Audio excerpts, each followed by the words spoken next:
Okay. Hello? This is oh, wait. Is that thing on? Yeah. Oh, good. My name is Russell.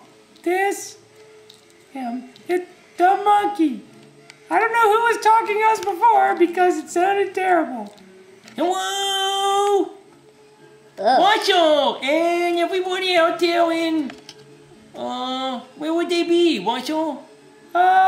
I think the term they use today is cyberspace. They don't say TV land anymore. Oh, really? We used to say, but hello, everybody in TV land.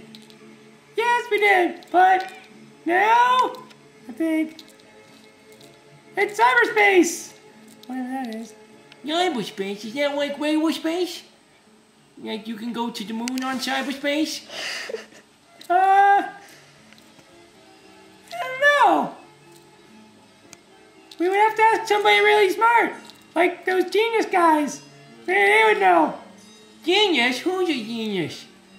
I don't know. How do you get to be a genius? I don't know. Maybe you have to take some kind of pill, like ginkgo biloba or something.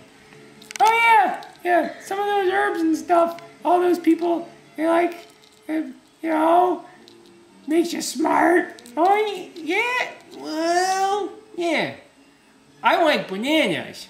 Yeah, and bears like berries. So that's what we eat. Makes us pretty smart, right? Yeah, I'm smart. No comment. That's enough today. See you all next time. Goodbye.